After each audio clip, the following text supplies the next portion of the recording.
Hello, lovelies! So, the other day, as I was eating around the world for the fourth or fifth time, maybe, it occurred to me we have more than one world to eat around now. So, today we're going to go on a little adventure and find out which one is the best. The SeaWorld Seven Seas Food Festival, Universal Mardi Gras International, or Disney's International Food and Wine Festival at Epcot. So come on, let's go taste some food and figure out which one tastes the best to us today. So as I entered City Walk, one of the first things I noticed about Universal Orlando's festival is that you didn't have to pay park entrance to necessarily partake in this fun. You could see here that there were many alcoholic beverages, same as the ones featured in the park, that you could grab, sit, and relax while enjoying the view of Universal City Walk. And of course, I had to swing over to Voodoo Donut and check out that specialty donut. Oh, finally, as I did enter Universal Studios Florida, where the event is held, I noticed a couple things. There were glorious floats, phenomenal actors, and food from all the main countries you would see at a normal food festival. Italy, France, and Spain being among some of the main ones that you could find. And yes, my trendy ones, we have a charcuterie board. Now, what I did love about this food festival is smaller countries like Belgium, Trinidad, and Tobago were featured, as well as other ones you would not necessarily see, such as Cuba and the Bahamas. It's a nice way for locals to get a taste of home without having to travel. And there's a plate for everyone, including if you want regular Mardi Gras food. All right, lovelies, I stopped at Colombia to get limonada de coco. And this is a non-alcoholic version of Coco Loco because we are out and about today and we have to drive in just a little bit to SeaWorld. So let me try this.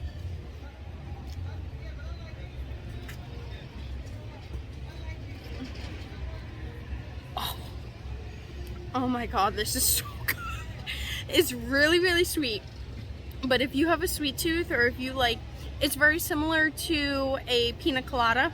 So if you have a sweet tooth, this is to die for. Definitely stop by. Another thing that stood out to me about Mardi Gras International was the tribute store. Yup, this is the first year the tribute store is open for Mardi Gras, making it different than any other food festival out there. However, it wasn't just merchandise I found.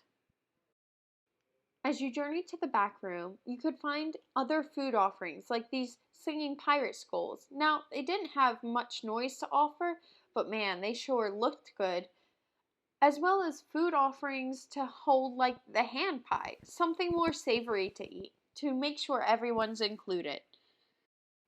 As I noticed in the bakery case, they also had vegan brownie skulls.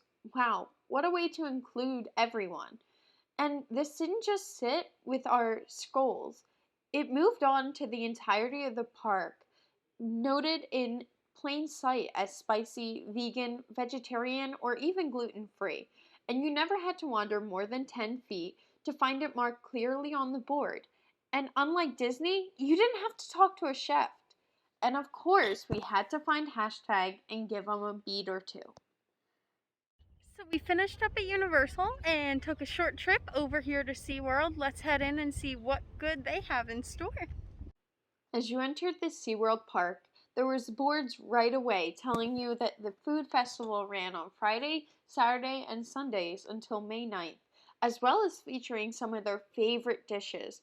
And I mean, they look good to me, but I looked even lower, doesn't that steak look amazing? However, I had to keep journeying to find different countries, and these countries offered even more. There were Mexican flavors as well as different flavors throughout the North Atlantic, Caribbean, and Sicilian oceans. You know I had to stop for some treats. However, the Mardi Gras celebration that ended just a couple days ago at SeaWorld didn't let them stop from offering Mardi Gras desserts, treats, and drinks. Not to mention, the sweets market was a must stop by. You may think that looks like ice cream, but take a close look and you'll realize that is indeed cheesecake in a cone. They had white chocolate raspberry, rainbow swirl, and bananas foster. I may or may not have tried one of each. As for inclusivity, they did have a vegetarian stand, but you had to journey back to Infinity Falls to find it. However, I definitely wanted to try the Impossible Meat Slider. It looked really good. And of course, there were tons and tons of photo ops. So, yes, get your Instagram, Facebook, and Twitter ready as we take TikToks at some fabulous photo opportunities in every country. However, if you look to the bottom left of this photo op, you'll notice the butterfly sign where it says, "Thank you for supporting our local growers." That's right, everything included in this festival grows naturally. So as I finish up here at SeaWorld, I think my total deduction for today is it depends on what you're looking for. SeaWorld is more of a nature farmers market, active, and Universal is definitely more upbeat, quicker.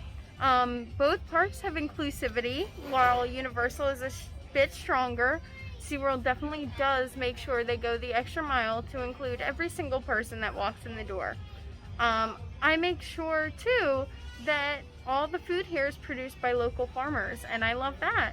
So it really depends on what you're looking for, but for me, both are wins. But right now, I'm about to head in and go see some dolphins, because when you're at SeaWorld, you gotta have fun. Alright, I'll keep you guys updated. See ya!